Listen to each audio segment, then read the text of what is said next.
అక్కంపల్లి ఈద్గా భూమిని రక్షించండి, రక్షించండి, రక్షించండి. ఈద్గా భూమిని రక్షించండి, రక్షించండి, రక్షించండి. ఈద్గా భూమిని యునైటెడ్ జాయింట్ యాక్షన్ కమిటీ వర్ధిల్లాలి. యునైటెడ్ జాయింట్ యాక్షన్ కమిటీ వర్ధిల్లాలి. యునైటెడ్ జాయింట్ యాక్షన్ కమిటీ అక్రమ కబ్జాదారులను అక్రమ కబ్జాదారులను అక్రమ కబ్జాదారులను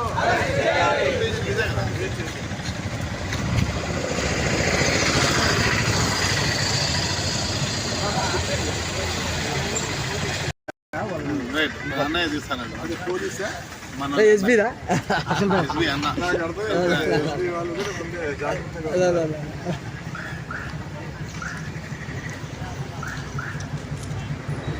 అక్కంపల్లి ఈద్గా భూమిని రక్షించండి. అక్కంపల్లి ఈద్గా భూమిని రక్షించండి, రక్షించండి. అక్కంపల్లి ఈద్గా భూమిని రక్షించండి, రక్షించండి. అక్కంపల్లి ఈద్గా భూమిని రక్షించండి. నమాజ్ చేసుకునే అవకాశం కల్పించండి, నమాజ్ చేసుకునేటువంటి అవకాశం కల్పించండి. కబ్జాదారులపైన చర్యలు తీసుకోండి, కబ్జాదారులపైన చర్యలు తీసుకోవాలి, కబ్జాదారులపైన చర్యలు తీసుకోవాలి. యునైటెడ్ జాయింట్ యాక్షన్ కమిటీ వర్ధిల్లాలి. యునైటెడ్ జాయింట్ యాక్షన్ కమిటీ వర్ధిల్లాలి. యునైటెడ్ జాయింట్ యాక్షన్ కమిటీ వర్ధిల్లాలి. United joint action committee Akkampalli ముస్లింల మసీదుకు సంబంధించిన వారికి వెంటనే అక్కంపల్లి ఈద్గా భూమిని రక్షించండి, రక్షించండి. అక్కంపల్లి ఈద్గా భూమిని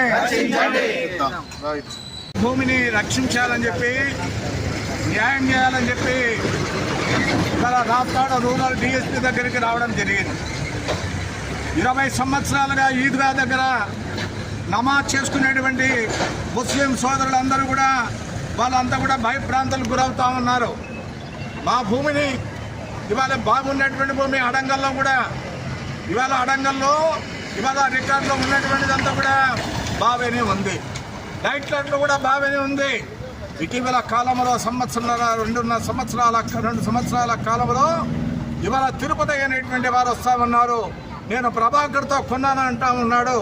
ఆ తిరుపతి అనేటువంటి వారు ఇవాళ మొత్తం విలువైనటువంటి భూమి కాబట్టి 1 సెంటు 30 లక్షల రూపాయలు చేస్తుంది కాబట్టి 12 సెంట్ల స్థలాన్ని వాళ్ళు ఆక్రమించాలనేటువంటి ఒక దుర్మార్గమైనటువంటి కుట్ర జరుగుతూ ఉంది. రెవెన్యూ వారిని కూడా అనుమానిస్తూ ఉన్నాం. వాళ్ళ యొక్క డాక్యుమెంట్లో సర్వే నెంబర్ 183/1 ఉంది, కానీ వాళ్ళ రిపోర్ట్లో 183/1, 2 రెండు కూడా కలపడం జరిగింది. కానీ మేము కూడా డాక్యుమెంట్ అంతా ఉంది, మా దగ్గర డైట్ కార్డు ఉంది, ఆడంగల్ ఉంది. వాటన్నింటినీ కూడా వెరిఫై చేస్తే వీళ్ళంతా కూడా ఇవాళ వీళ్ళందరూ నమాజ్ చేసుకునేటువంటి ఈద్గా భూమి ఇవాళ 193/1 అనేటువంటిది 2 అనేటువంటిది ఉంది. 1కు సంబంధం లేదు, దాని పక్కనే 1 కాబట్టి ఈ భూమి కూడా మాది అని చెప్పి దీన్ని కలుపుకొని ఇదంతా కూడా ప్రయత్నం చేస్తూ ఉన్నారు. దానికి రెవెన్యూ వాళ్ళు ఒత్తాసలు వెళ్తూ ఉన్నారు. దీనికి సంబంధించి కలెక్టర్ దగ్గరికి పోతాం, అవసరమైతే రెవెన్యూ మినిస్టర్ దగ్గర పోతాం. ఏదైనా తతంగం జరిగి ఉంటే ఆ వారిపైన కూడా చర్యలు తీసుకోమని ఇవాళ కమ్యూనిస్ట్ పార్టీగా, యునైటెడ్ జాయింట్ యాక్షన్ కమిటీగా, కాంగ్రెస్ పార్టీ, వైసీపీ అన్ని పార్టీలను కలుపుకొని పెద్ద ఎత్తున ఉద్యమం నడపడానికి ప్రయత్నం చేస్తాం. అదేవిధంగా డిఎస్పీ గారు శ్రీనివాసులు గారు కూడా ఆయన కూడా సానుకూలంగా స్పందించారు. ఇవాళ మీరంతా కూడా దీనికి సంబంధించినటువంటి వెరిఫై చేసుకోండి. మీరు కూడా వారం రోజులు గడువు అడుగుతా ఉన్నారు.